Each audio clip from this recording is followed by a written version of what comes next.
Hey everyone, hope you have a lovely day. It's been a while since we've done a drill here on the channel, so today I'm going to show you what you can do to fix 80% of your mistakes. Specifically if you're a beginner, this will work like wonders, but even if you're an intermediate driver, you can still find some value. Right, so step one, what you want to do, find a corner, we're going to apply this drill and just break in a straight line without even attempting to take the corner.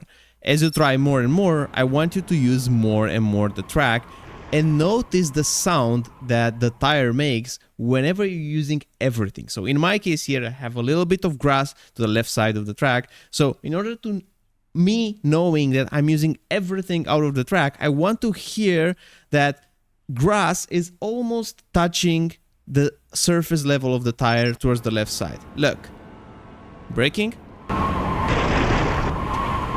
That sound. And this is how it looks like, using every inch of the road on corner entry while braking on a straight line. Then you're gonna attempt to take the corner, but fighting the urge to brake and turn at the same time. So you'll brake in a straight line and try to turn as late as possible into the corner.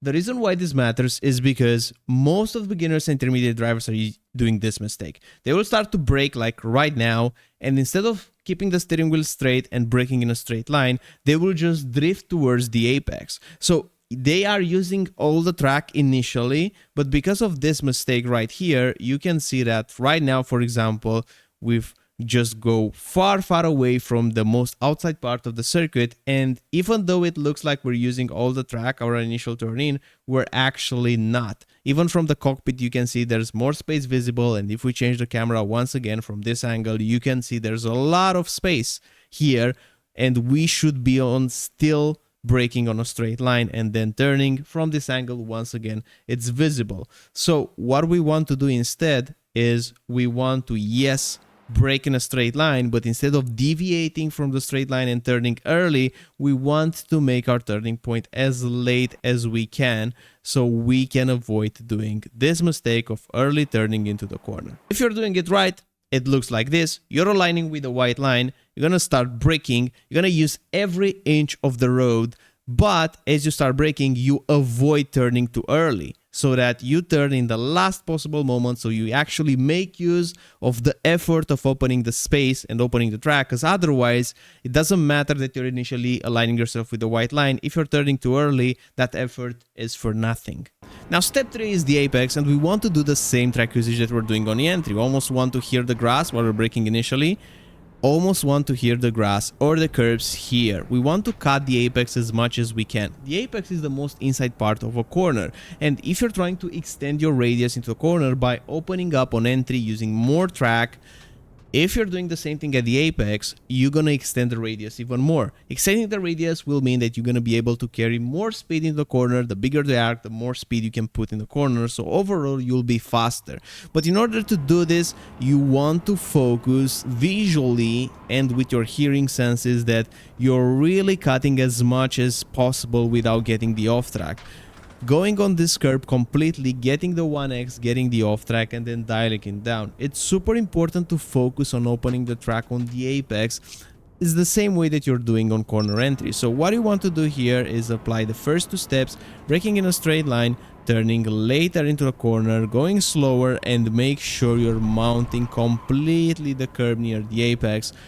It's gonna be a different track. If you're using another track, that's perfectly fine, but you want to go to the most inside part of the corner. Don't look at just the beginning of this curb or the surface level of this curb. Try to actually go even deeper and find the off-track limit, find a point where the car is not as balanced, and keep hitting that point. If you can go even inches closer to the most inside part of the corner, even more to the most inside part of the corner, then you will always gain time. Now step 4 is your throttle input. You want to do 2 things: to be earlier than the apex on acceleration, and to always press the gas hard and reach 100% as quickly as you can without too many modulations. You can modulate a little bit in the beginning if you have wheel spin, but the goal is still to avoid doing plenty of modulations, because those will kill your exits. So the reason why you want to be earlier than the apex on acceleration is because race cars are better at slowing down rather than accelerating. So around here, which is earlier than the apex, I'm gonna press the throttle, but look in my throttle trace. I had some modulations going up and down. That's not ideal. So what you want to do is press the gas a bit earlier than the apex everywhere. This will completely change your lap times because you have better exits. But you want to always go with one single press. So take a look at this example.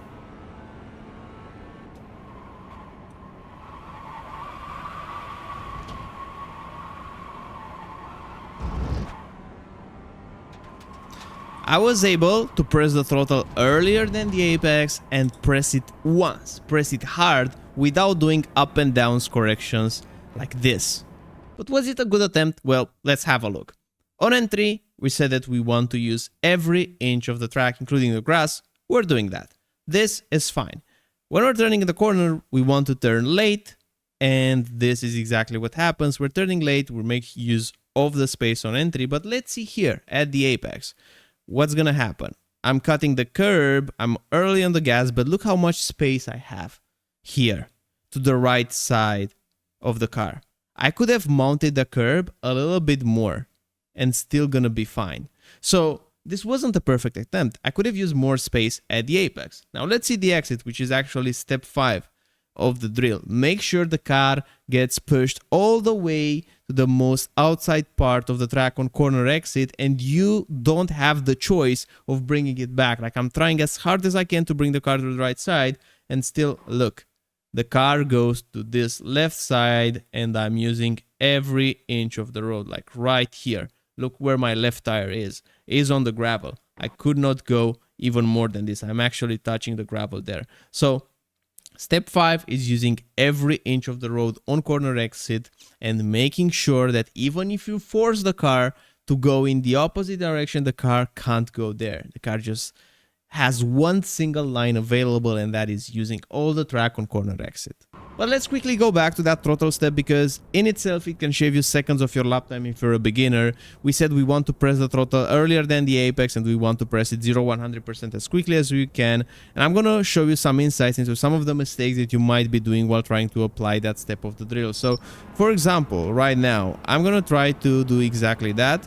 So I'm braking earlier than the apex, I'm smashing the gas, and my car gets wide.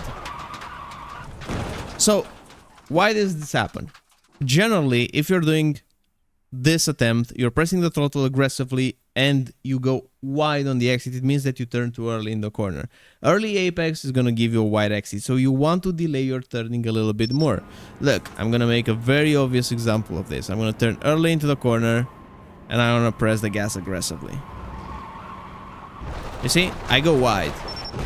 But if I do the exact same thing and I just turn later into the corner, much later, this time I carried too much speed, but this is a good example in itself. If you have too much speed, you don't slow the car down enough, you will also go wide.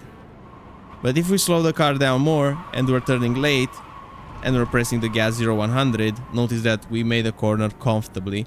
And of course, you want the car to get pushed all the way to the outside. You need to carry more speed, but you have to start with the exit in mind. You have to start with an early and aggressive throttle application and change your brake and turning input so that early throttle application can be viable in that corner. You're starting with the exit in mind, and we have such a better time because instead of trying to focus on the braking, not knowing exactly what your goal, you will adapt your braking so that it will fulfill your goal of being early and aggressive on your way out, just like this, and using all the track on corner exit. So if you're a beginner, this simple 5 steps will help you a lot in understanding how to shave those seconds compared with the pro drivers, how to get closer to them, and how to start driving with more confidence. But if you want to fix the braking itself, because we did not touch on the braking in this video, we just focused on the basic things to make sure that you're nailing the approach and you start with the exit in mind. If you want to fix the braking, I have here 2 videos about trail braking. Start with the one called The Only Trail Braking Video You Need to Get Faster in Sim Racing, and then continue with the other one. Both 2, they have a lot of drills that can help you. Both helped a lot of my students as well. So I hope you found this video helpful. If so, give it a like and subscribe, and I'll see you in the next one. Bye bye.